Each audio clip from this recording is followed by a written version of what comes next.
So we'll just do a bit more setup stuff. I'm wary of this video getting too long for you. I think you're getting a gist of what Zoho Desk can do for you and your company. So you can obviously go in, like we were talking about there, and set up departments. So you've got the main, add a new department. Let's call it sales.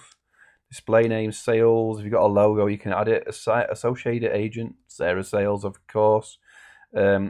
Description, sales department. And you can obviously add sales, any emails, channels, chat. Yes, we want emails, so you would put sales. So that email address we talked about at the start, add email address. If you want chat to be enabled, you can associate an agent for chat, enable chat. Community, you can add stuff in the community.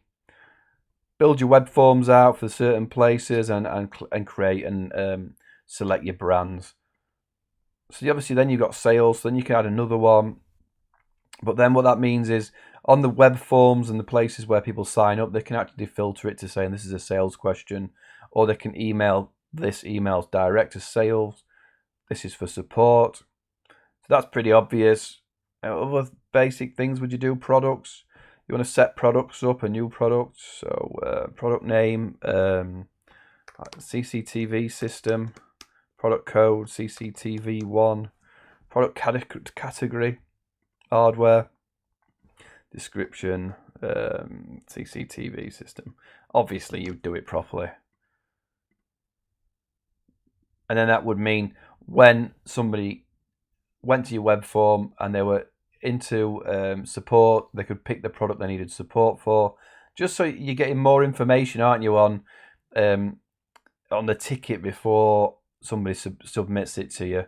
Workflows, you can create workflows. So when a new ticket comes in, create this, create a task, assign this. Blueprints as well is sort of the same thing, but this is like process management. This is to complete this ticket or this sales ticket, you have to do this certain thing, and blueprints are an all separate lesson, separate area.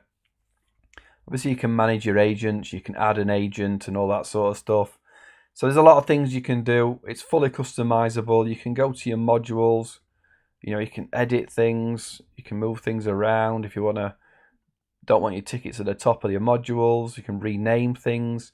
If tasks or time entry, if contracts, you have contracts, you have proposals, or you have maintenance, you have agreements, change the name of it.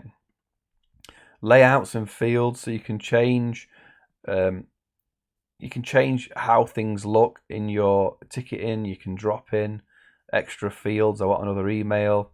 I want to add sections. So you can really make your help desk, your support center, work exactly how you want it to work, and dive into creating exactly what you want. You can go through change information. You see. I think you're getting the point. There's settings to change and make it look exactly how you want.